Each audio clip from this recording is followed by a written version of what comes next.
नमो बुद्धाय masters. आप सभी का बहुत बहुत स्वागत है, अभिनंदन है। Light and soul meditation group के हिंदी प्लेटफॉर्म पर आप सभी का जुड़ने के लिए बहुत बहुत आभार मास्टर्स। हम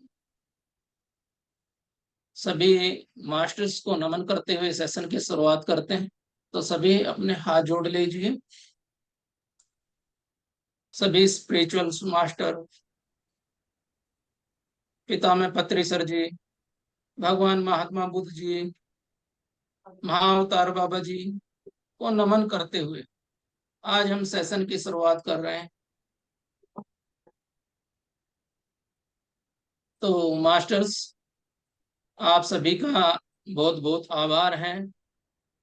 आज हमारे साथ पुष्पा व्यास जी जुड़ी हुई हैं। तो जैसा आपको पता होगा, पुष्पा जी ने पहले भी ग्रुप देश में कई सेशंस किए हैं। दुर्गा सप्तशती जो नवरात्रों में हमने सीरीज शुरू की थी, उसमें भी भाग लिया था। तो मैं पुष्पा जी के बारे में बताना चाहूंगा। पुष्पा जी बेलगांव से हैं। इनके दो बच्चे हैं। ये मारवाड़ी हैं और ये भक्ति मार्ग से ध्यान मार्ग में आई हैं। 2021 से लगातार ध्यान से जुड़ी हुई है और इनके दो बच्चे हैं। तो आज मैं इनका बहुत बहुत स्वागत करता हूँ। ये आदि गुरु शंकराचार्य के बारे में अ, बताएंगी, विस्तार से बताएंगी, उनकी शिक्षाओं के बारे में बताएंगी और हमें सुंदर ध्यान भी करवाएंगे। तो वेलकम मैम, आपका बहुत बहुत स्वागत है, अभिनंदन है। मैं पूरे ग्रुप ऑल की ओर से, पूरे ग्रुप परिवार की ओर से आप सभी का, पुष्पा जी का अभिनंदन करता हूँ। बहुत बहुत वेलकम धन्यवाद पुष्पा नवीन जी, जी। बहुत बहुत धन्यवाद, शुक्रिया, सभी का शुक्रिया, धन्यवाद धन्यवाद धन्यवाद। Thank you. शुरू करें सर, शुरू करें। हाँ हाँ बिल्कुल, शुरू करिए शुरू करिए। गुरुर्ब्रह्मा गुरुर्विष्णु गुरुर्देवो महेश्वर, गुरुर् साक्षात् परब्रह्म तस्मै श्री गुरवे नमः। वक्रतुंड महाकाय सूर्यकोटि समप्रभ, निर्विघ्नं कुरु मे देव सर्वकार्येषु सर्वदा। या कुन्देतु तुषारहार धवला, या शुभ्रवस्त्रावृता, या वीणावरदण्डमण्डितकरा, या श्वेत पद्मासना, या ब्रह्माच्युत शंकरं प्रभुर्देवे सदा वंदिता। सा मा पातु सरस्वती भगवती निशेष जाड्यापहा। सबके आशीर्वाद से और शंकराचार्य जी के आशीर्वाद से ये उनकी लीला का वर्णन वो ही करवा रहे हैं मुझसे। बहुत बहुत धन्यवाद है। बाल्य अवस्था के 7 वर्ष अत्यंत प्रतिभा संपन्न बालक शंकर ने आयु के प्रथम वर्ष में सभी अक्षरों तथा अपनी मातृभाषा मलयालम में सीख लिया।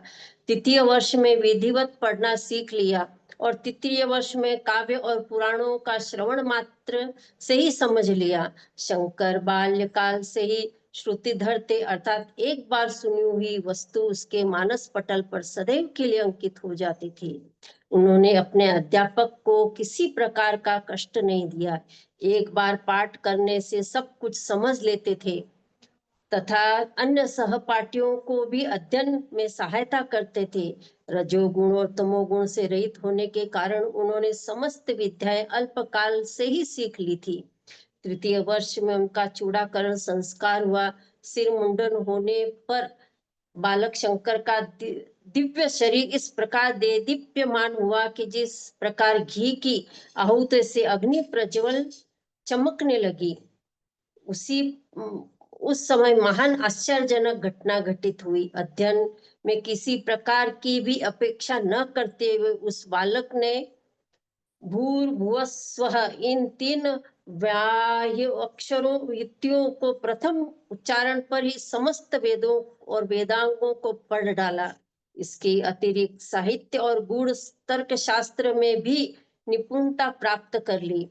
वे शास्त्रार्थ में विख्यात विद्वानों को परास्त करने लगे। वे वाक चातुरी से देव गुरु बृहस्पति से भी बढ़कर थे। बड़े बड़े प्रसिद्ध शास्त्र शास्त्रों को भी प्रतिभा के सन्मुख नष्ट हो गए थे। शेषनाग की वाणी की तिरस्कृत करने वाले इस बालक का वाक पटुता और सर्वशक्ति के सम्मुख अनेक प्रसिद्ध प्रतिपक्षियों और वाणी मुख हो जाती थी। बालक के मुखमंडल की द्वितीय कांति और तेजस्विता देखकर अनेक लोग श्रद्धा भक्ति से युक्त होकर उन्हें साक्षात शिव समझते थे। शिव गुरु ने अपने बालक की अलौकिक शक्ति को देखकर अपने एवं समस्त परिवार को परम सौभाग्यशाली और धन्य समझा। बालक की प्रतिभा सूर्य के समान तेज जगत में व्याप्त होने लगी, किंतु शिव गुरु के भाग्य में उस बालक की पूर्ण प्रतिभा का विकास देखना नहीं लिखा था। शंकर की आयु मुश्किल से 3 वर्ष की थी। उनके पिता शिव गुरु का देहांत हो गया। शिव गुरु के मन में 5 वर्ष में अपने पुत्र का यज्ञोपवीत संस्कार करने का विचार था, पर देवी गति के आगे किसी की भी नहीं चल पाती। मृत्यु भले बुरे किसी को भी नहीं छोड़ती। वह स्वयं बालक का उपनयन संस्कार करना चाहते थे, परंतु मनुष्य के प्रारंभिक तथा शेष रहे कार्यों के विषय में सोचने के लिए यमराज जी के पास समय ही कहाँ। इस संसार में न तो सुयोग पुत्र प्राप्ति सुलभ है और न पुत्र के वैभव को देखना ही। इस विषय में शिव गुरु से बढ़कर दृष्टांत कौन हो सकता है। उन्होंने कठिन तपश्चर्या से पुत्र रत्न तो प्राप्त किया, परंतु उनके उदित प्रभाव व वैभव को वे स्वयं न देख सके। वैधव्य दुख से पीड़िता वशिष्ठा ने अपने मृत पतिदेव की अंत्येष्टि क्रिया अपने स्वजनों के सहायता से विधि पूर्वक की। जो अपने से साध्य थी वे क्रियाएं स्वयं की। उन्होंने 1 वर्ष तक कठिन व्रत का पालन किया। वर्ष पूर्ण हो जाने पर उन्होंने अपने पुत्र शंकर को यज्ञोपवीत संस्कार के संबंध में विचार करना आरंभ कर दिया। शंकर के 5वें वर्ष में उनकी माता वशिष्ठा ने योग सुंदर और शुभ मुहूर्त में उनका उपनयन संस्कार शास्त्रीय विधि से संपन्न किया। विद्वान ब्राह्मण एवं समस्त परिजन उस संस्कार में सम्मिलित हुए थे। इस शुभ कार्य से उन्हें परम संतोष हुआ। उपनयन संस्कार के पश्चात शंकर विद्या अध्ययन के लिए गुरु के समीप भेजे गए। उन्हें अल्पकाल में ही अपने गुरु से चारों वेद और 6 शास्त्रों का अध्ययन कर लिया। उस छोटे बालक की अद्भुत प्रतिभा देखकर लोगों को आश्चर्य का ठिकाना न रहा। उनके सहपाठी साथ पढ़ने में असमर्थ सिद्ध हुए, क्योंकि बालक शंकर अति शीघ्र बहुत सा पाठ समझकर कंठस्थ कर लेते थे। उनकी अद्भुत अध्ययन शक्ति के सन्मुख गुरु भी अपने आप को अध्यापन में असक्षम समझने लगे। 2-3 मास के अध्ययन से ही बालक शंकर विद्या के सभी अंगों को गुरु के समान निष्णांत हो गए। बालक की अलौकिक प्रतिभा देखकर गुरु ने उन्हें मन में ही अवतारी पुरुष समझ लिया। बालक शंकर वेद ज्ञाता के ब्रह्मा के समान, वेदांगों के विषय में गार्ग्य के समान, उनके तात्पर्य में निर्णय लेने के बृहस्पति के समान, वेद विहित कर्मकांड के निर्णय में जैमिन के समान एवं वेदों द्वारा प्रकट किए गए ज्ञान को प्रतिपादन में व्यास जी के समान थे।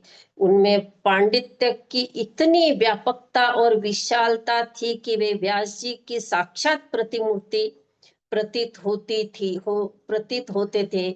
उन्हें कर्णाद और गौतम रचित तर्क शास्त्र, कपिल के सांख्य शास्त्र, पतंजलि विरचित योग शास्त्र एवं कुमारिल के वारित समूह भली भांति अध्ययन कर लिया, पर उनकी आंतरिक वृत्ति उपनिषदों द्वारा प्रतिपादित अद्वैत ज्ञान में ही रमती थी। उनकी दृष्टि में अन्य शास्त्र कूप के सदृश थे और अद्वैत ज्ञान अपार और अगाध समुद्र के समान है।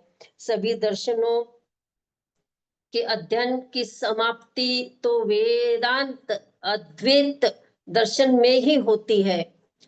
गुरु गृह निवास के नियमानुसार शंकर एक दिन कुछ ब्रह्मचारियों के साथ भिक्षा के लिए एक दरिद्र ब्राह्मण के घर पहुंचे।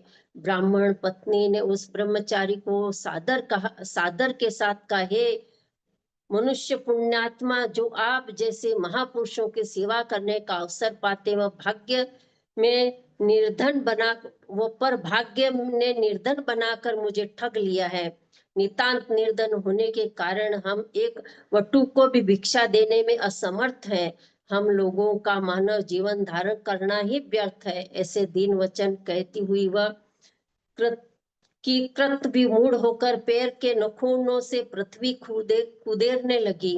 अकस्मात उसकी दृष्टि घर में पड़े एक आंवले पर पड़ी। उसने वह आंवला चंद्रमा सदृश वटु शिरोमणि शंकर के हाथों में श्रद्धा पूर्वक रख दिया। करुणा सागर शंकर का कोमल हृदय उनकी दरिद्रता से द्रवीभूत हो गया। बालक शंकर ने उस ब्राह्मण परिवार की दरिद्रता को दूर करने के लिए तत्काल कनक लक्ष्मी स्तोत्र की रचना करके सुमधुर स्वरों में उनकी स्तुति की। समस्त दिशाओं को अपनी अनुपम प्रभा से प्रकाशित करती हुई नारायणी देवी शंकर के सामने प्रकट हुई। लक्ष्मी ने शंकर की श्रद्धा भक्ति से प्रसन्न होकर कहा, हे वत्स, तुम्हारे हृदय की बात मुझे विदित है, पर इन लोगों ने पूर्व जन्म में कोई ऐसा पुण्य कार्य नहीं किया जिससे इस अवसर पर हम हमारी कृपा के भागी बनकर महानता प्राप्त कर सके। लक्ष्मी की बात सुनकर शंकर ने उत्तर दिया, हे माते, हे इंदिरे, ये लोग पूर्व जन्म में भले ही कोई पुण्य न किया हो, पर मुझे एक आंवले की भिक्षा दी है। मेरे ऊपर तो आपकी दया दृष्टि है ही। यदि मेरे ऊपर आप प्रसन्न हैं तो मेरे एक आंवले के दाने का उपलक्ष्य में आप इन लोगों पर प्रसन्न हो। शंकर की इस वाक चातुर्य पर लक्ष्मी जी अत्यंत प्रसन्न हुई। उन्होंने आंवले के आकार के स्वर्ण खंडों की ब्राह्मण के घर में वर्षा कर दी। वह घर सोने के आंवलों के फलों के समान भर गया। शंकर की इस अलौकिक शक्ति को देखकर दर्शक गण महान आश्चर्य में पड़ गए। चारों ओर से उसकी भूरी भूरी प्रशंसा होने लगी। लोग कहने लगे, जिस प्रकार स्वर्ग में कल्प वृक्ष अखिल कामनाओं का दाता है, उसी प्रकार पृथ्वी तल पर देवताओं और ब्राह्मणों के प्रिय कल्याणकारी शंकर अभिष्ट फल देने वाले हैं। शंकर ब्राह्मण परिवार के स्वर्ण संपन्न कर गुरु आश्रम में लौट आए और उन्होंने सभी शास्त्रों का विधिवत अध्ययन किया। दिव्य प्रतिभा, तीक्ष्ण बुद्धि एवं तथा अपूर्व श्रुतिधरत्व गुण कारण शंकर को अधिक दिनों तक गुरुकुल में नहीं रहना पड़ा। जिन शास्त्रों के अध्ययन से अत्यंत मेधावी शिष्यों को कम से कम 20 वर्ष लग जाते हैं, उसी बालक ने अवतारी शक्ति से केवल 2 वर्षों में समाप्त कर दिया है। ऐसे मेधावी और भक्ति संपन्न शिष्य को पाकर गुरु अपने आप को विशेष गौरवान्वित समझने लगे। जिस प्रकार बालक शंकर की प्रस्तुति, जिस प्रकार सुंदर नेत्रों वाली कमनीय कुमारियों अपने अनुपम स्वर गुण संपन्न पति प्राप्त करके अपने भाग्यशाली समझते, उसी प्रकार समस्त कलाएं से अनुरूप शंकर वर को पाकर कृत हो गई। शंकर ने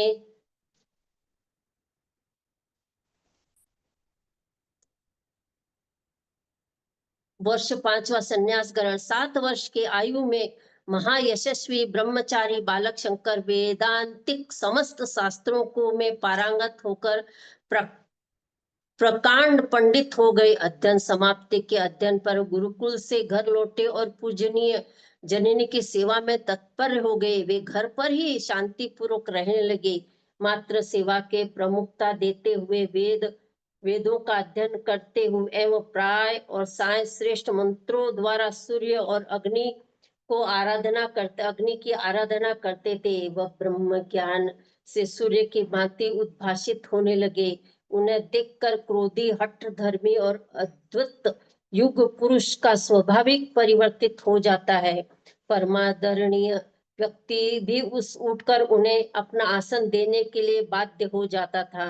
अपरिचित मनुष्य भी उनके वशीभूत होकर अभिवादन करने के लिए खड़े हो जाते थे। उनके मृदु वचन, सुंदर चरित्र, कुशल बुद्धि, अनुपम तेजस्वी शरीर को देखकर उसकी माता ने अवर्चनीय सुख को प्राप्त किया। एक बार शंकर की माता पूर्णा नदी में स्नान करने गई। सूर्य के प्रचंड ताप के कारण वह मार्ग में ही गिरकर मूर्छित हो गई। अपनी माता की दशा देखकर शंकर अत्यंत चिंतित हुए। पड़ोसियों की सहायता से माता को घर पर ले आए और अनेक उपचारों द्वारा उन्हें स्वस्थ किया। अपनी वृद्ध माता की दशा से द्रवीभूत होकर शंकर ने पूर्णा नदी के ग्राम के समीप बहने पूर्णा नदी से ग्राम के पास बहने की प्रार्थना की। उनकी स्तुति पर रीझ कर पूर्णा प्रसन्न होकर तथास्तु वैसा ही होगा। दूसरे दिन पूर्णा नदी कल निदान करते हुए ग्राम के समीप से बहने लगी। वायु उनके शीतल जल से स्पर्श से गांव में समस्त वातावरण को शीतल करने लगी। लोगों को आश्चर्य का ठिकाना न रहा। वे मंत्र मुक्त होकर शंकर की अलौकिक शक्ति का गुणगान करने लगे। बालक शंकर की यश गाथा केरल के महाराज राजेश शेखर के कानों में पड़ी। महाराज राजशेखर शंकर के दर्शन के लिए बहुत ही उत्सुक हुए। उन्होंने शंकर को बुलाने के लिए एक कुशल मंत्री को नियुक्त किया। बहुमूल्य उपहारों और श्रेष्ठ हाथियों को लेकर मंत्री आचार्य शंकर के पास उपस्थित हुए। उन्होंने इस प्रकार निवेदन किया, मेरे परम सौभाग्य है कि केरल नरेश ने आपको सादर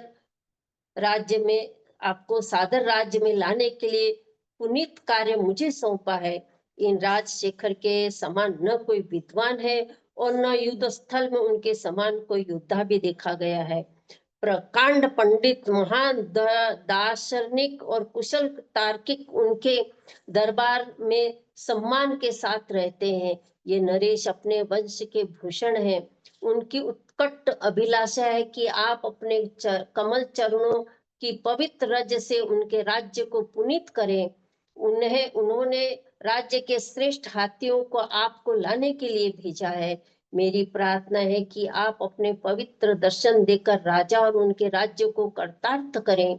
कुशल और विनती मंत्री के इस अनुग्रह पर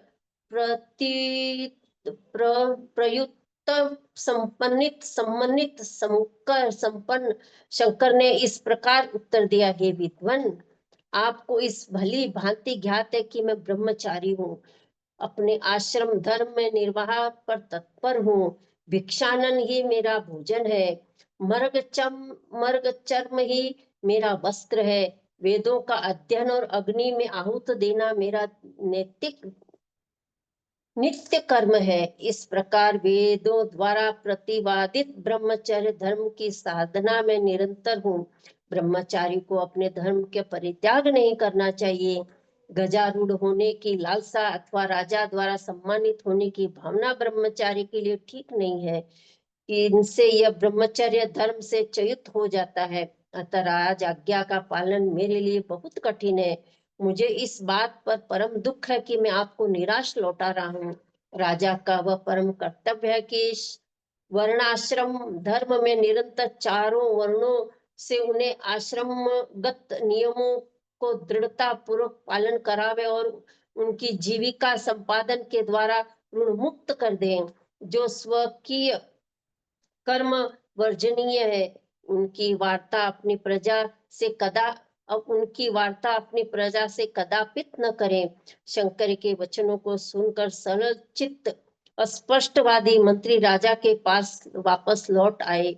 उन्होंने सारा वृत्तांत राजा को बता दिया। मंत्री के निवेदन पर गुणग्राही राजा शंकर के ऊपर तनिक भी क्षुब्ध न हुए, बल्कि उनके विपरीत वे उनकी त्याग भावना से अत्यंत अधिक आकर्षित हुए। स्वयं राजा ब्रह्मचारी शंकर की सेवा में उपस्थित हुए। राजा ने वैदिक क्रिया कर्म में रत शंकर को देखा।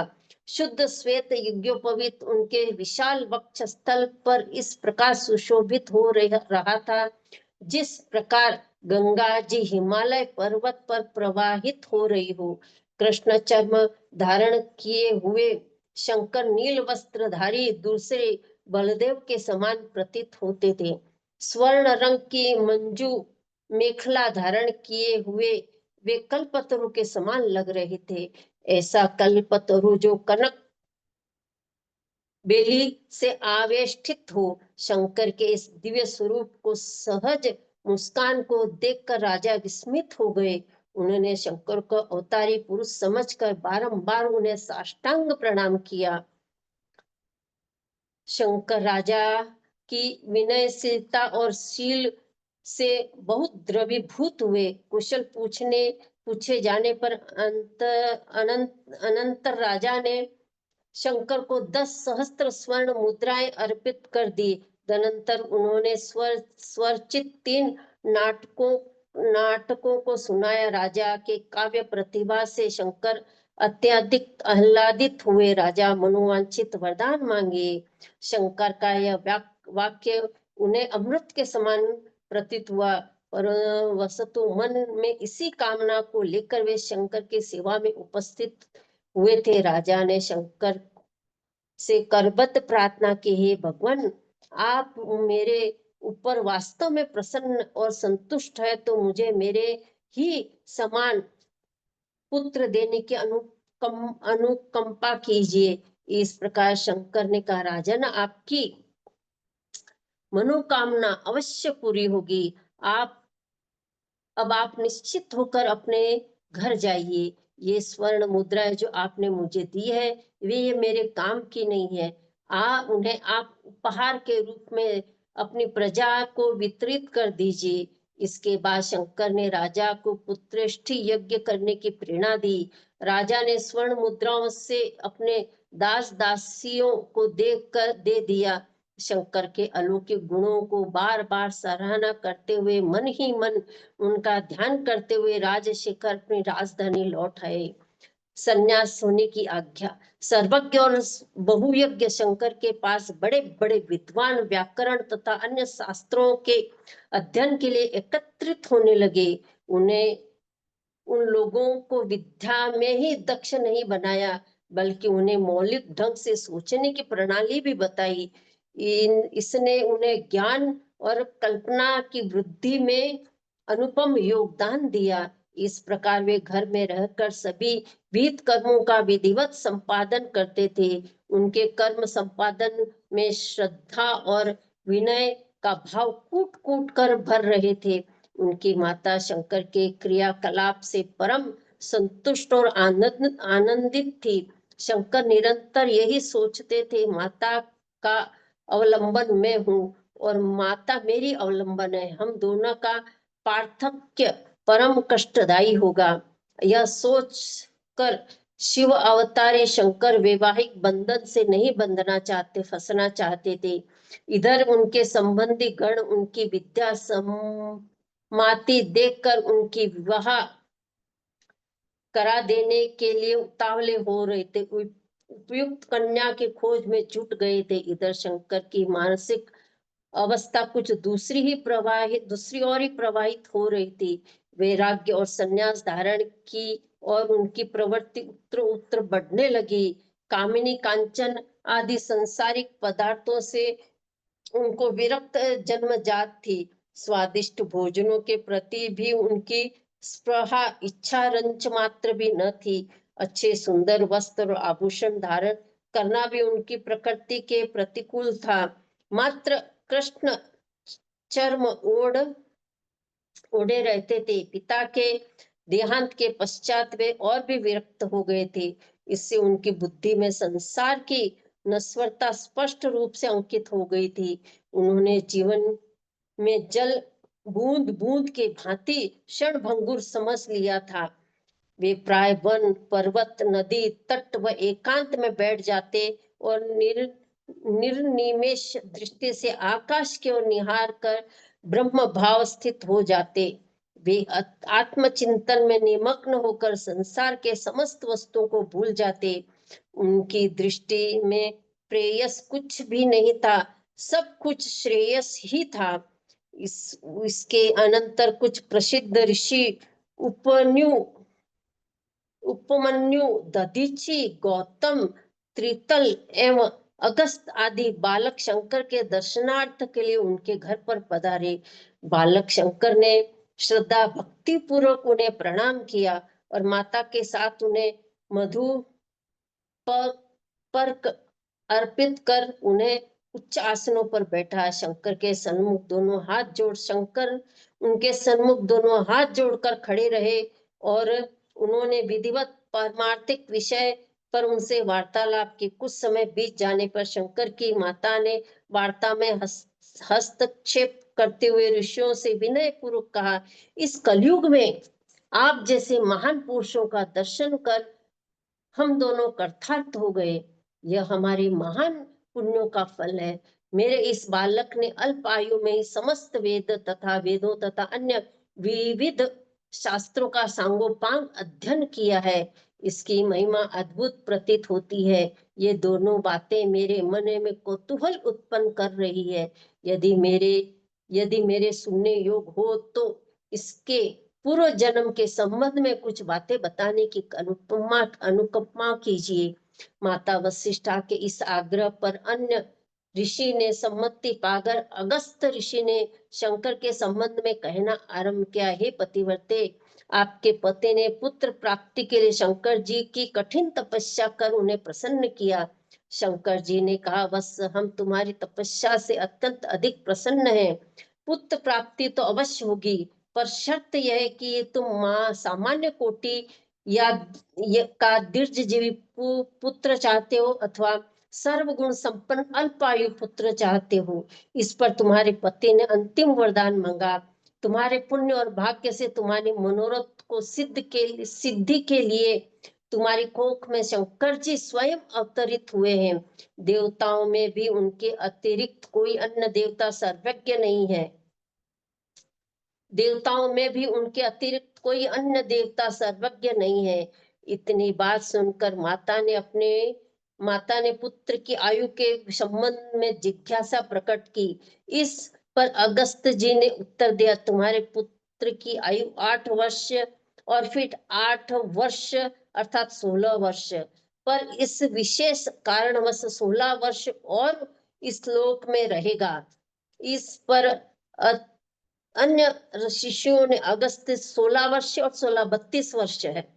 इस पर अन्य ऋषियों ने अगस्त जी को शंकर के संबंध में और बातें बताने के लिए रोक दिया। तदनंतर शंकर ने मंत्रणा कर ऋषिगण विदा हो गए।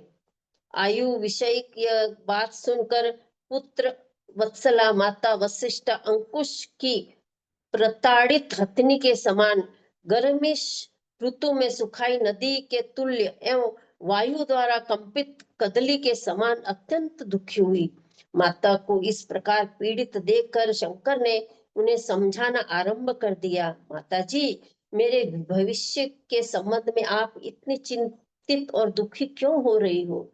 संसार की नश्वरता से आप भली भांति विज्ञ हैं। जिस प्रकार रेशम की पताका प्रचंड वायु द्वारा अस्त व्यस्त और चीर फाड़ डाल जाती है, उसी प्रकार महाकाल द्वारा मनुष्य का क्षण भंगुर जीवन नष्ट और भ्रष्ट हो जाता है। मूर्ख से मूर्ख व्यक्ति यह जानता है कि मानव शरीर स्थायी नहीं है। इस जगत का जीवन अनवर्त प्रहार चक्र है। प्राणी जन्मते और मरते रहते हैं, यही संसार की प्रणाली है। इस जन्म मरण से युक्त महान संसार चक्र में हमें न मालूम कितने बच्चों को जन्म लेते देखा है, कितने पतियों और पत्नियों को विवाहित संबंध में बांधते देखा है और कितनी मृत्यु देखी है। इस संसार में जो भी आता है उसे दुख ही दुख मिलता है, कि संसार दुख रूप है। ऐसी स्थिति में उन दुखों की अत्यंतिक निवृत्ति के लिए मैं संन्यास ग्रहण करना चाहता हूँ। इससे मैं संसार चक्र के बंधनों से मुक्त हो जाऊंगा। वशिष्ठा को पुत्र की अल्पायु जानकर उन्हें बहुत दुखी हुई थी।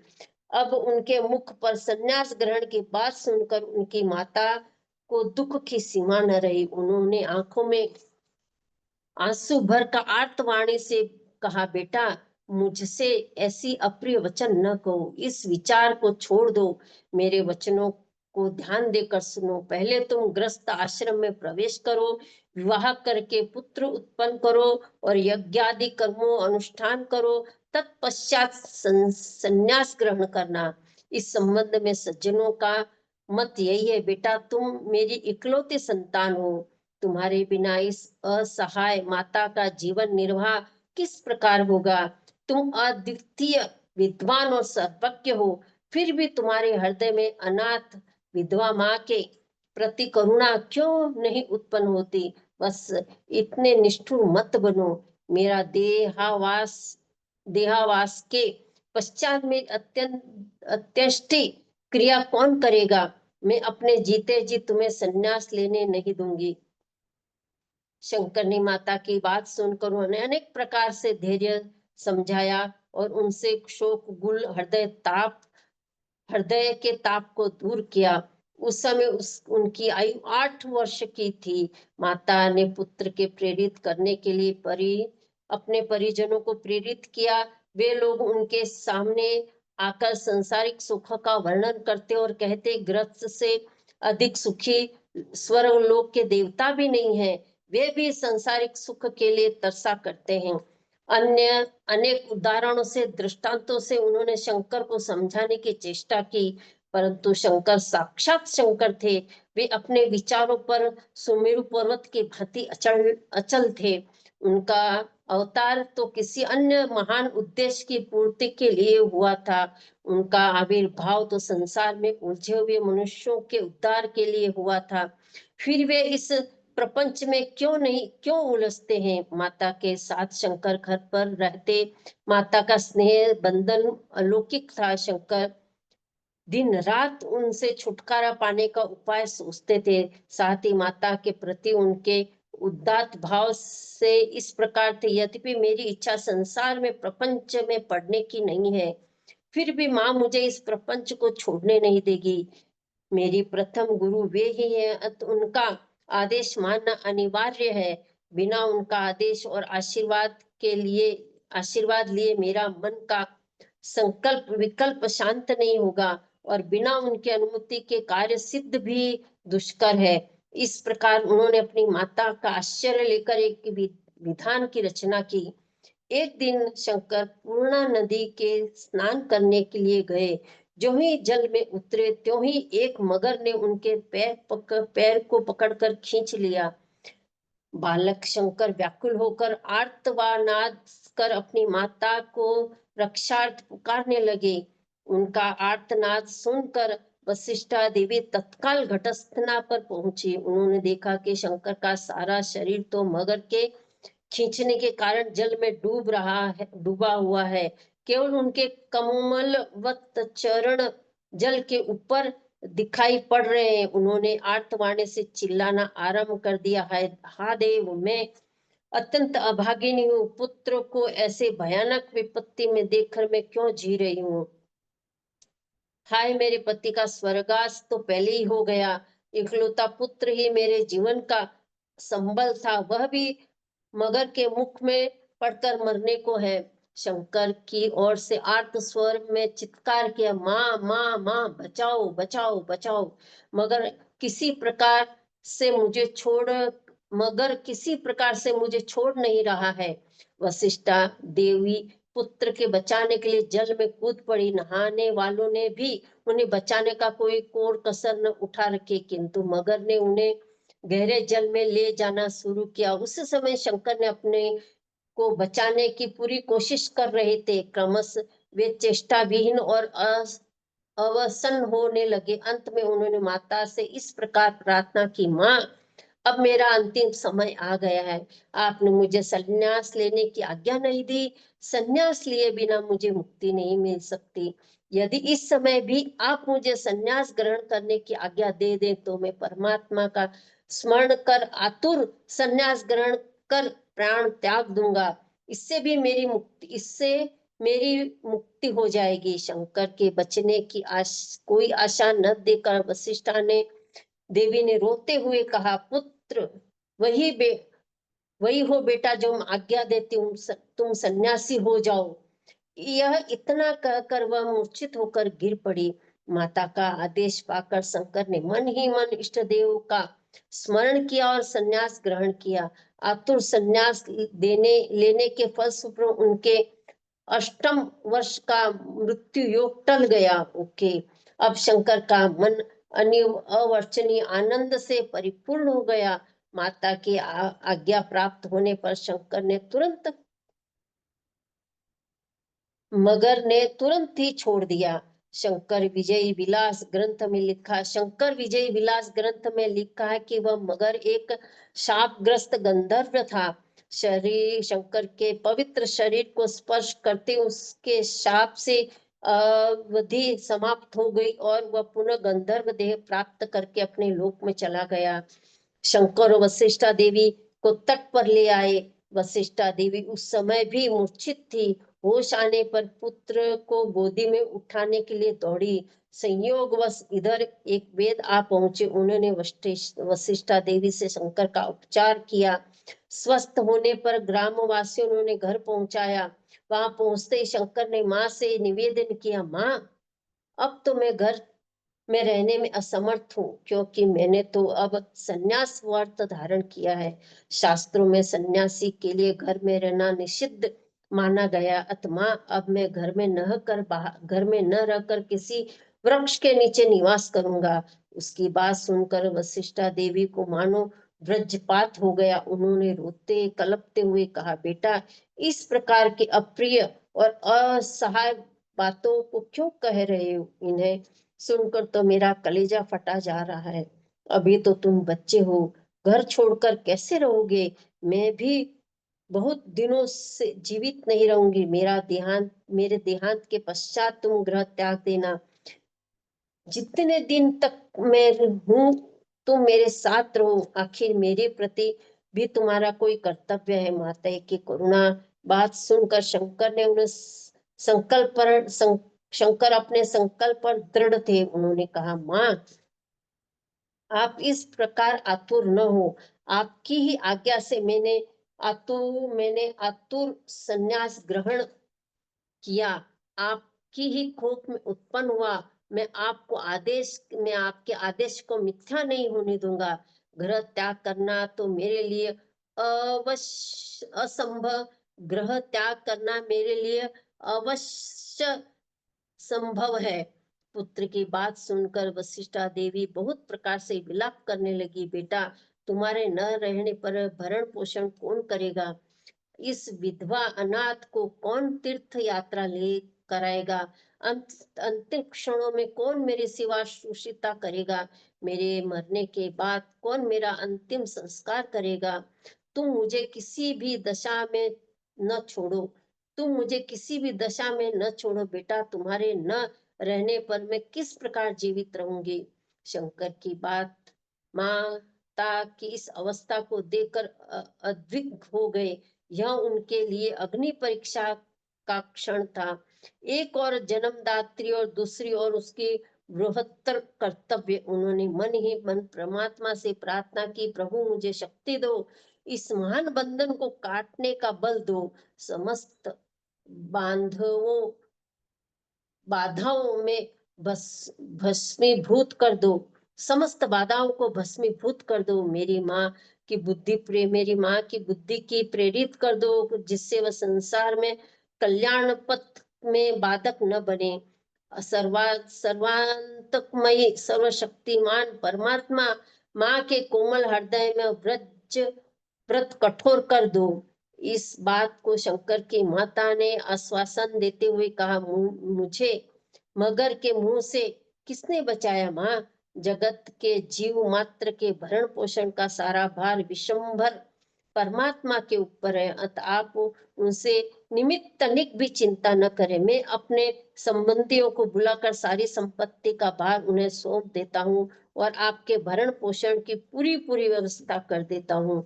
वे सब आपको भोजन, छाजन, कपड़े लत्ते, रहने आदि का पूरा प्रबंध करेंगे। यदि आप बीमार पड़ोगी तो वे भली भांति देख रेख करेंगे। आपके देहावास के पश्चात वे आपका अंतिम संस्कार भी करेंगे। इस प्रकार बिना किसी परेशानी के आप सुंदर ढंग से जीवन निर्वाह कर लेंगी। शंकर की बात सुनकर माता ने कहना आरंभ किया, मैं तुम्हें संन्यास ग्रहण करने की आज्ञा प्रदान की। यह बात अक्षर सत्य है और यह भी सर्वथा सत्य है कि उसी कारण तुम मृत्यु के मुख से निकल सके हो। किंतु मेरी यह अंतिम अभिलाषा है कि मेरे मरने पर मेरा दाह संस्कार तुम ही करो। यदि इतना भी नहीं कर सकोगे तो पुत्र उत्पन्न करने से क्या लाभ हुआ। माता की बात सुनकर शंकर चुप हो गए। उन्होंने सोचने लगे, यदि उनकी अंतिम अभिलाषा पूरी नहीं की गई तो निश्चित वे अधिक दिनों तक जीवित न रह सकेगी। सोचने के बाद उन्होंने कहा, हे माँ, मेरी बात ध्यान से सुनो और उस पर पूर्ण विश्वास करिए। जिस रात में अथवा किसी भी समय, किसी भी अवस्था में, अस्वस्थ अवस्था में अथवा रुग्णा अवस्था में मुझे स्मरण करोगी, उसी समय सारे नियमों को तोड़कर आपकी सेवा में उपस्थित होऊंगा। आपके देहावासन के पश्चात अंतिम संस्कार में मैं अवश्य करूंगा। हे माँ, आप यह कभी मत सोचना कि मेरे बालक ने अनाथ विधवा को छोड़कर संन्यास ग्रहण किया है। आपके पास रहकर मैं जितना फल प्राप्त कर सकूंगा वो 100 गुना फल मैं संन्यास ग्रहण प्राप्त करूंगा। वास्तव में संन्यास का तो अचित्य फल है, इसमें रंच मात्र संदेह नहीं है। आप धैर्य धारण करें, प्रसन्न चित्त से मुझे आशीर्वाद दें, जिससे मेरा संन्यास ग्रहण सार्थक व सफल हो। वशिष्ठा देवी ने पुत्र को जन्म वृत्तांत का स्मरण कर और प्रारब्ध की प्रबलता को समझाते हुए कहा, वही होगा बेटा, मैं सच्चे अंतकरण से तुम्हें आशीर्वाद दे रही हूँ, तुम्हारा मनोरथ सफल हो। अंत में शंकर ने सगे संबंधियों को माता की भली भांति देख रेख करने का निर्देश किया। अश्रु विगलित वशिष्ठा देवी के चरणों में प्रणाम कर वे अपने लक्ष्य की और अग्रसर हुए। पुत्र के बिछुड़ने से वशिष्ठा देवी आधीर होकर तड़फने लगी। उस करुणिक दृश्य को देखकर बड़े बड़े धैर्य वाले का धैर्य छूट गया, वे भी बिलखने लगे। वे सब टकटकी बांधे सजल नेत्रों से शंकर को निहार रहे थे। प्रारब्ध प्राप्त शरीर निर्वाह के निमित्त भोगों को संतुष्ट होने वाले शंकर ब्रह्म ज्ञान के निमग्न आगे बढ़ने लगे। उनके मन में उसी समय भक्ति, ज्ञान और वैराग्य की त्रिवेणी प्रभावित हो रही थी।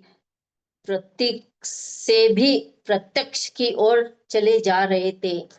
मृत से अमृत की ओर संपर्क में विराट बंधनहीनता और अल्प में भूमा की ओर वे अद्भुत भाव दशा में थे। अकस्मात उस समय एक नवीन घटना घटी। पूर्णा नदी के तट पर भगवान कृष्ण का एक मंदिर था। वर्षा ऋतु के बाढ़ के कारण नदी का जल मंदिर के अंदर घुस गया और वहां कीचड़ भर गया। इतना ही नहीं, मूर्ति के बह जाने का भी खतरा पैदा हो गया। भगवान श्री कृष्ण की गंभीर ध्वनि शंकर को सुनाई। भगवान श्री कृष्ण की गंभीर ध्वनि भगवान ने शंकर को सुनाई दी, तुम इस स्थान को छोड़कर अन्यत्र जा रहे हो। यह बड़ी दूर से पूर्णा नदी की तुम्हें उस स्थान पर ले आए हो। पूर्णा नदी का जल मेरे आवास में प्रविष्ट होकर निरंतर मुझे क्षुब्ध और अशांत कर रहा है। मेरे लिए यहाँ रहना अब असंभव हो गया है। श्री कृष्ण का आदेश सुनकर शंकर ने मूर्ति को अत्यंत श्रद्धा पूर्वक उठा लिया और उसे सुरक्षित स्थान पर स्थापित कर दिया। साथ ही ग्रामवासियों से उनके लिए मंदिर निर्माण करवा देने की प्रार्थना की। उसके बाद भगवान श्री कृष्ण का आदेश लेकर आगे बढ़ गए। 3 कारणों से उनके ग्रह त्याग करने की शीघ्रता दिखाई।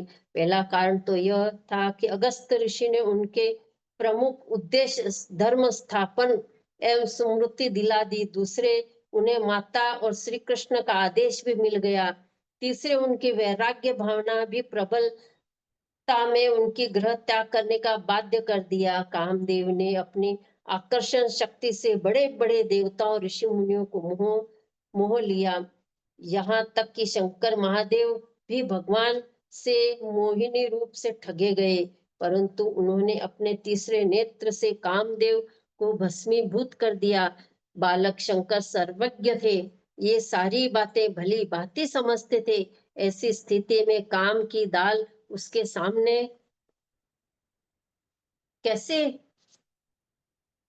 दल सकती थी। शंकर को संसार के समक्ष त्याग और वैराग्य का जीवन आदर्श उपस्थित करना था। इसी भाव में वे आगे बढ़ते जा रहे थे। उन्होंने अपने त्याग के बल से माया के समस्त आकर्षणों को सहज ही विजय प्राप्त की। इससे शांति, दांति, उपरति, क्षमा भाव, श्रद्धा आदि स्वात्विक भाव स्वतः उनके अंतर्गत आ गए। मार्ग में नदियों, पर्वतों, वनों, नगरों, सुंदर एवं रमणीय सरोवरों और अनेक ग्रामों, मनुष्यों और सृष्टि के वैचित्र्यों को देख करके उत्तरोत्तर आगे बढ़ते रहे। सृष्टि के समस्त जलजाल, इंद्रजाल, ब्रह्म ही उत्पन्न हो रहे थे। उसी स्थिति में और भी उन्हें लीन हो गए। ऐसी साक्षी व दृष्टा भाव से स्थित वे साक्षात शिव स्वरूप ही दिखाई पड़ रहे थे। मार्ग में चलते चलते उन्होंने एक दंड धारण कर लिया। वह दंड एक इस बात का सूचक था कि श्रुतियों पर श्रद्धा न रखने वाले दंडक, अहंकारी, मार्गभ्रष्ट पुरुष रूपी पशुओं को वहां से हटाकर सन्मार्ग पर ला रहे हैं और वेद रूपी गायों की रक्षा कर रहे हैं। आचार्य शंकर का भी यही प्रभाव था कि उन्होंने वैदिक धर्मों को पाखंडियों के हाथों से बचा लिया, नहीं तो वह भी कभी छिन्न भिन्न हो गया होता। गोविंद पाद का दर्शन और संन्यास ग्रहण। हाथ में दंड धारण किए हुए काशाप्य वस्त्र पहने हुए शंकर आचार्य गोविंद पाद के आश्रम में प्रविष्ट हुए। आचार्य गोविंद पाद अपने अद्भुत त्याग, योग बल, ब्रह्म ज्ञान, सज्जनता और प्राकांड पंडित के कारण सारे देश में प्रसिद्ध थे। उनके यश सौरभ को आकर्षित कर शंकर उनके दर्शन करने चले। उस समय सूर्यदेव अस्ताचल गामी हो गया। गोविंद पाद का आश्रम अत्यंत रमणीय और चित्ताकर्षक था। आश्रम की स्वच्छता, शीतल और सुगंधित युक्त वायु के स्पर्श से आचार्य शंकर विश्रांत और प्रसन्न हुए। वृक्षों की शाखाओं पर वल्कल वस्त्र, मृग चर्म आदि टंके थे। इससे आश्रम की गरिमा स्पष्ट रूप से परिलक्षित हो रही थी। उन्होंने श्रद्धा पूर्वक आश्रमस्थ मुनियों को प्रणाम किया और उनके आचार्य गोविंद पाद के निवास स्थान का पता पूछा। वे आचार्य के निवासी गुफा के पास पहुंचे। उन्होंने गुफा द्वार को प्रणाम किया और 3 बार उनकी परिक्रमा की। तत्पश्चात संतुष्ट हृदय वाले शंकर ने आचार्य पाद की स्तुति आरंभ कर दी। तत्पश्चात, हे शेषावतार भगवान गुरु, मैं आपकी आराधना करता हूँ। आपकी ही सैया पर महाविष्णु विश्राम करते हैं। आप ही भगवान शिव के आभूषण हैं। आप ही वसुंधरा को पर्वतों और नदियों समेत धारण करते हैं। आप ही पतंजलि शेषावतार में जब आप अपने शिष्यों को पढ़ाते थे तो वे आपके उग्र रूप से भयभीत हो जाते थे। इससे शांत रूप धारण कर एक मुख से आप उपदेश करने लगे। आपने ही पतंजलि के रूप में योग शास्त्र का निर्माण किया और पाणिनि ग्रंथ अष्टाध्यायी एक पर भाष्य लिखा। व्यास के पुत्र शुकदेव और शुकदेव के शिष्य गौड़पादाचार्य से दीक्षित होकर आपने आध्यात्म तत्व के चरम अनुभूति प्राप्त की। हे सर्वगुणानिधान, मैं बारंबार आपको प्रणाम करती हूँ। थोड़ा सा मेडिटेशन का मैं टाइम हो रहा है। ओके हाँ ओके। थोड़ा। चलिए बाद में करेंगे। 5 मिनट और करूं या छोड़ दूं? आगे कर लेंगे। हाँ कर लो, थोड़ा कर लो। ओके। मैं अत्यंत भक्ति भाव से वेदांत तत्व के अध्ययनार्थ आपकी सेवा में उपस्थित हूँ। उसी समय आचार्य गोविंदपाद ने समाधि से उठकर सन्मुख खड़े उस शंकर का आपात मस्तक निरीक्षण किया। शंकर का असाधारण प्रतिमा संपन्न स्वरूप देखकर आचार्य मुग्ध हो गए। वे मन ही मन सोचने लगे, इस बालक के तेजोमय मुखमंडल और नेत्रों के दिव्य ज्योति उद्भासित हो रही है। यह निश्चित ही देवी शक्ति संपन्न है। इसमें अवश्य ही महापुरुष होने के बीज निहित है। वे आगे विकसित होकर संसार में किसी असाधारण कार्य करने में संपन्न रहेगा। इस प्रकार विचार कर उन्होंने शंकर से प्रश्न किया, तुम कौन हो? उत्तर में शंकर ने अपनी आत्मानुभूति पर इस प्रकार अभिव्यक्त किए, हे प्रभु, मैं पृथ्वी नहीं हूँ, मैं जल नहीं हूँ, न मैं तेज हूँ, न मैं वायु हूँ, न आकाश हूँ, और न मैं गुण हूँ, न इंद्र हूँ, इंद्रिया हूँ, अपितु इन सब से परे जो केवल एक परम तत्व शिव है, वही मैं हूँ। शंकर के इस प्रकार अद्वैत मूलक वचन सुनकर उनके अद्वैत साक्षात्कार से अति प्रसन्न होकर गोविंद पाद ने कहा, हे वत्स, मैं अपनी योग दृष्टि से देख इस निष्कर्ष पर पहुंचा हूं कि तुम साक्षात शंकर के अवतरित हुए हो, शंकर ही अवतरित हुए हो। इसके पश्चात शंकर ने गोविंद पाद के चरणों पर नमन किया और सविधि उनका पूजन किया। शंकर की इस क्रिया से गोविंद पाद अत्यंत आह्लादित होकर कहने लगे, हे शंकर, इस प्रकार की श्रद्धा भक्ति शिष्य का परम पुनीत कर्तव्य है।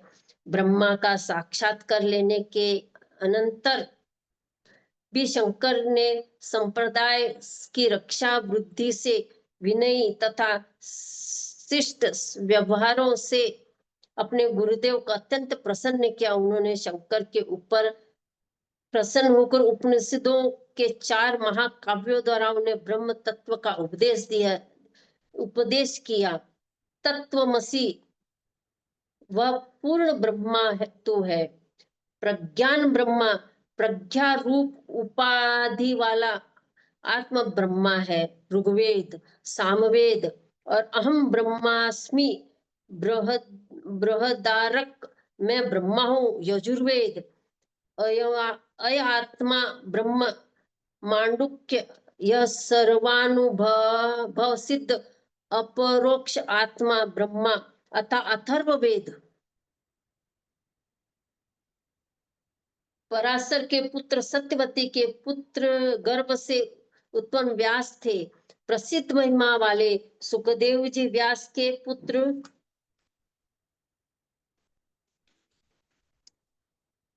हो गया, थोड़ा सही है।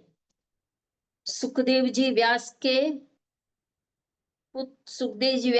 पुत्र हुए। सुखदेव जी के शिष्य गौड़पाद थे और गौड़पाद के शिष्य हुए यतिवर गोविंदपाद। गोविंदपाद आदि शेष के अवतार माने जाते हैं। शिष्य रूप में शंकर ने उनकी गोविंदपाद की सारी विद्याएं पढ़ ली। व्यास रचित ब्रह्मसूत्र, उपनिषद व आदि वेदांत ग्रंथों तथा और भी अनेक शास्त्रों का भी उन्होंने अध्ययन किया। गोविंद पाद शंकर ऐसे सुयोग अधिकारी शिष्य को पाकर मन ही मन अत्यंत अधिक प्रसन्न हुए। उन्हें दृढ़ धारणा बना ली कि इसी के द्वारा पाखंडियों का अंत होगा। उन्होंने शंकर को संन्यास की सविधि दीक्षा दी और उन्होंने शंकराचार्य के नाम से प्रसिद्ध किया। जय श्री कृष्णा, राधे राधे। आज का हो गया। Thank you, thank you.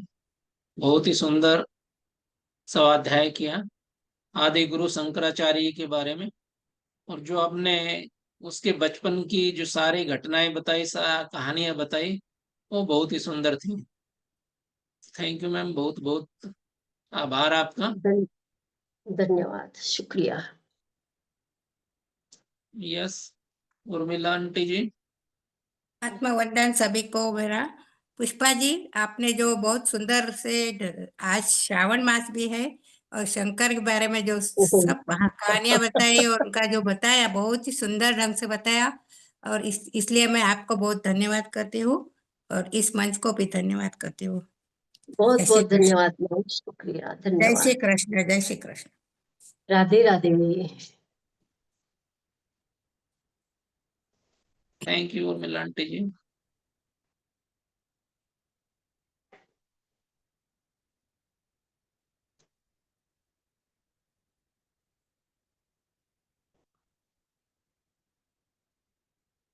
जय श्री कृष्ण। राधे राधे। राधे राधे माँ, राधे राधे। जय श्री कृष्णा, जय श्री कृष्णा, जय श्री कृष्णा। आपने पढ़ा तो बहुत अच्छी तरह, धीरे धीरे, और बहुत सारी बातें इनकी बचपन से मालूम पड़ी, तो बहुत अच्छा पढ़ा। समय ज्यादा ले लिया लेकिन पढ़ा अच्छा से। नहीं माँ, मैंने घड़ी की तरफ देखा ही नहीं, घड़ी की तरफ देखा ही नहीं, चालू किया ना, घड़ी की तरफ देखा नहीं, 9 बजे बराबर अभी। लेकिन हाँ पढ़ा अच्छी तरह से, धीरे धीरे, सब बहुत अच्छा लगा।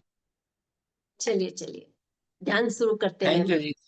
हाँ, ध्यान शुरू करते, एक मिनट आए, पानी एक लेके हैंड आते, रेज और है, इनको ले लेते हैं। ले लीजिए, पानी लेके यस आते। अर्चना जी। नमस्ते। नमस्ते जी। हाँ, ये बहुत अच्छा पढ़ा आपने, और ये स्टोरी मेरे बेटे ने मुझे बताई थी, तो और मुझे क्लियरिटी से समझ में आ गया। Thank you so much.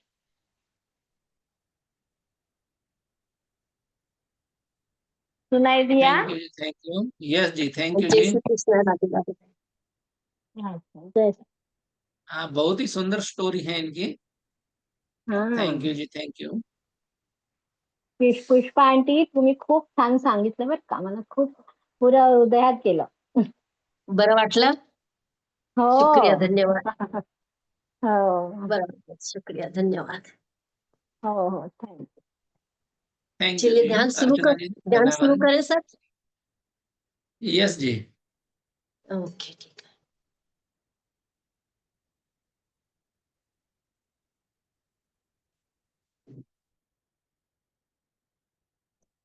Master सभी सहज व सरल बैठ जाए।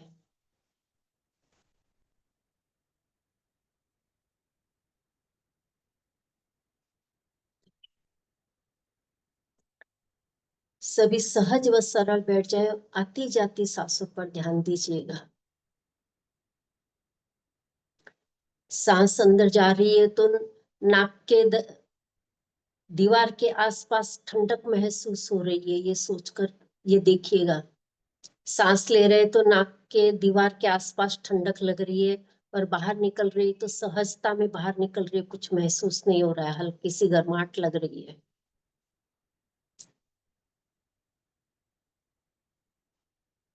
अंदर जाती हुई सांसों की तरफ ध्यान दीजिएगा।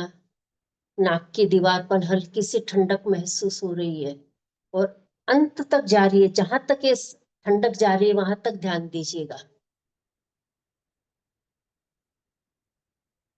हर आती जाती सांसों पर ध्यान दीजिएगा।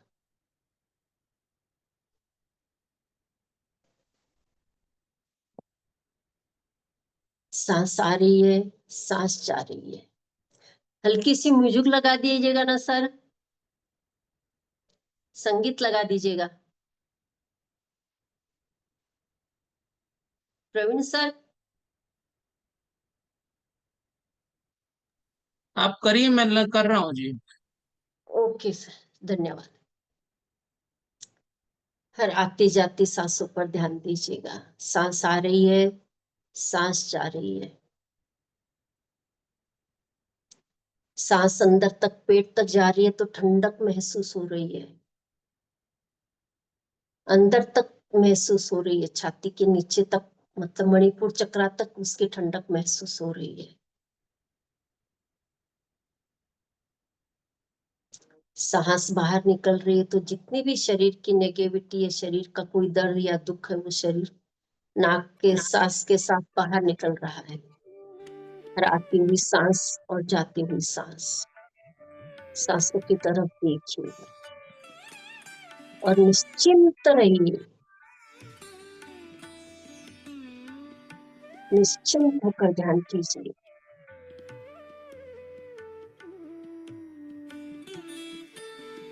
सांस आ रही है, सांस जा रही है।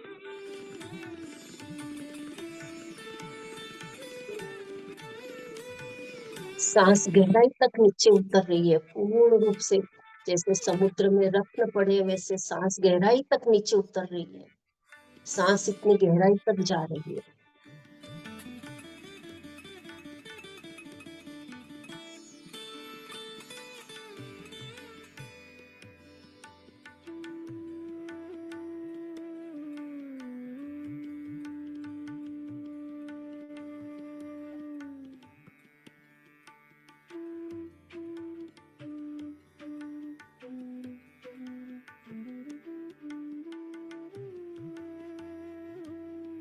सांस आ रही है, सांस जा रही है। हर आती जाती सांस को देखिए। नाक की चौखट पर पूर्ण रूप से ध्यान रखिए और हर आती जाती सांसों को देखिए। सांस अंदर जा रही है तो नाक की दीवारों से टकरा कर अंदर जा रही है पूर्ण रूप से।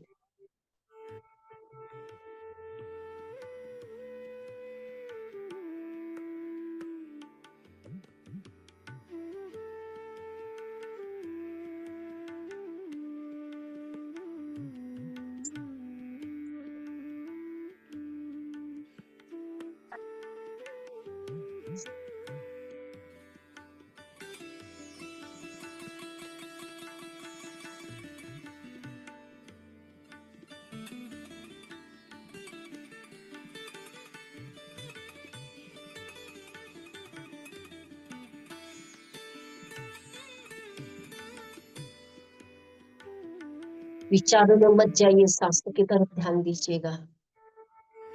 निर्विचार होकर सांसों की तरफ ध्यान दीजिएगा।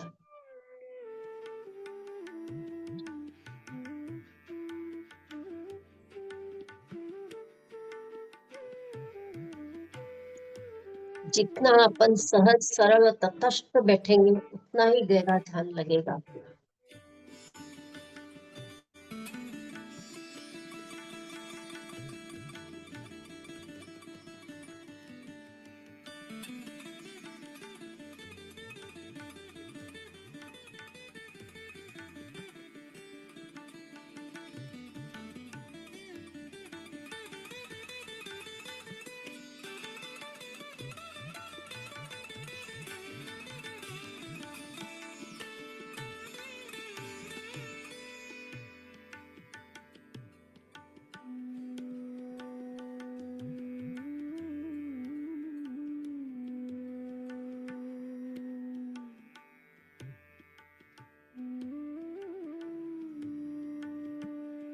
जितना सांसों में गहरे उतरेंगे उतना ही रत्न हाथ में मिलेंगे। समुद्र में जैसे रत्न है वैसे अपने अंदर भी रत्न है, अपने हाथों में आएंगे, अपन उनको समझ पाएंगे। पूर्ण रूप से सांसों के साथ जुड़ जाइए।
जैसे समुद्र की लहरें निरंतर बहती रहती है, लहरें निरंतर बहती रहती है, वैसे अपनी श्वास भी निरंतर बहती रहती है।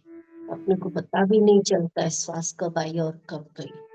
बस यही एक आधा घंटा 1 घंटा है बैठ के ध्यान देने का कि सांस आ रही है और सांस जा रही है देखने। दिन भर तो अपने को ध्यान नहीं रहता कब सांस आती है और कब जाती, मालूम नहीं पड़ता है। समुद्र की लहरें जैसे आ रही है और जा रही है, वैसे अपनी भी सांसें अपने आप आती है और जाती है, अपने को मालूम नहीं पड़ता है। इसलिए अभी यही वक्त है कि अपने को गहरे सांस से जुड़ना है, गहरे गहरी तरह से सांस के साथ जुड़ के देखना है अपने को। सांस आ रही है और सांस जा रही है, और आती सांस और जाते सांस को देखना है।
अब समुद्र के पास जाते हैं तो समुद्र की लहरों को कैसे देखते हैं, वैसे अपने को अपनी सांसों के साथ सांसों को देखना है।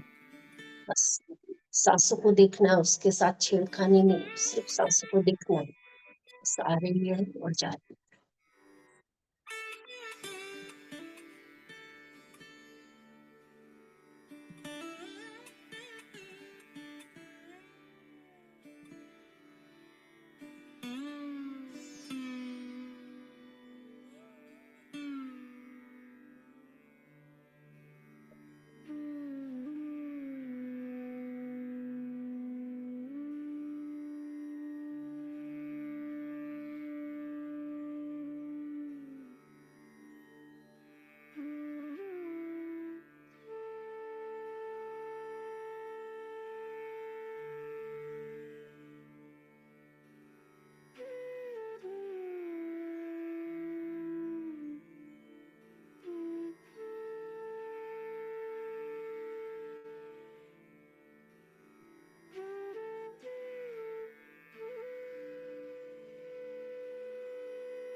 मास्टर्स अब अपने आप को धीरे धीरे शरीर में वापस लाए।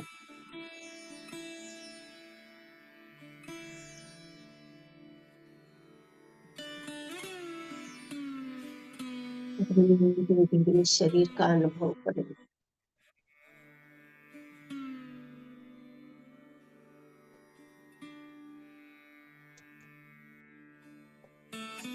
धीरे धीरे शरीर का अनुभव करें।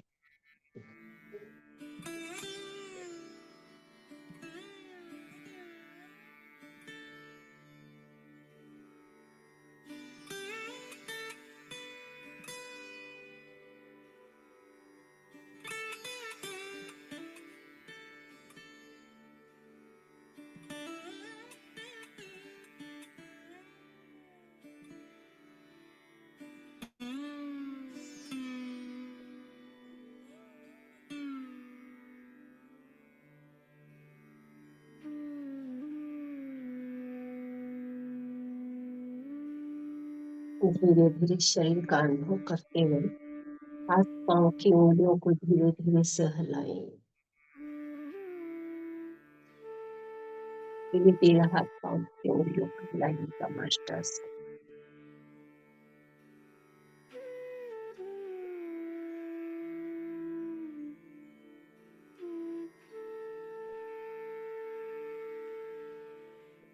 की उंगलियों का आपस में निकाल करके परमात्मा का धन्यवाद करें आज के दिन के लिए। बहुत बहुत शुक्रिया करता हे परमात्मा का बहुत बहुत धन्यवाद आज के दिन के लिए। शुक्रिया आपका।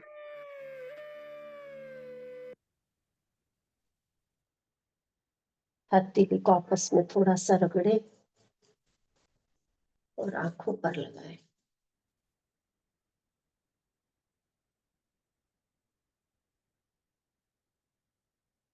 पाँच, 4, 3, 2, 1, 0 और हथेली में आंख खोले।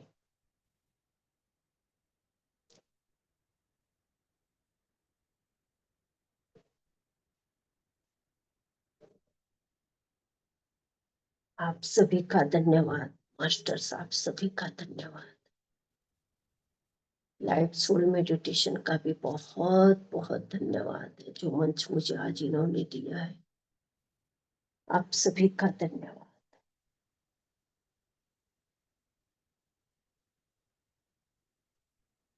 मुस्कुराते हुए आंखें खोले।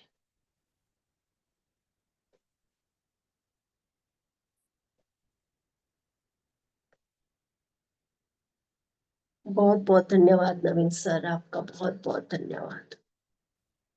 Thank you ji, thank you. बहुत ही सुंदर ध्यान रहा आज का, बहुत ही गहरा ध्यान था और जो स्वाध्याय करवाया वो भी बहुत अच्छा था।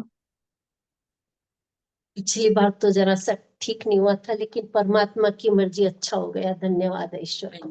बहुत अच्छा था। थैंक यू जी आपका।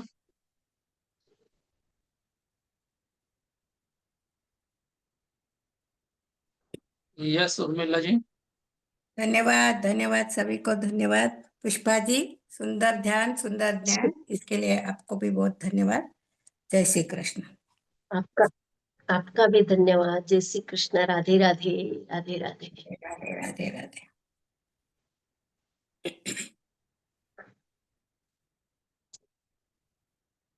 Thank you Urmila ji.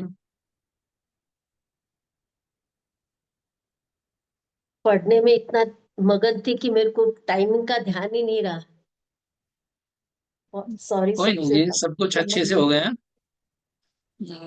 आपने बहुत ही अच्छा बताया आदि गुरु शंकराचार्य के बारे में और बहुत ही उसके जीवन की जो सभी बातें थी वो आपने विस्तार से बताई जी। यस, कोई मास्टर्स जो अपना अनुभव शेयर करना चाहते हो या कुछ बताना चाहते हो? तो हैंड रेज करिए।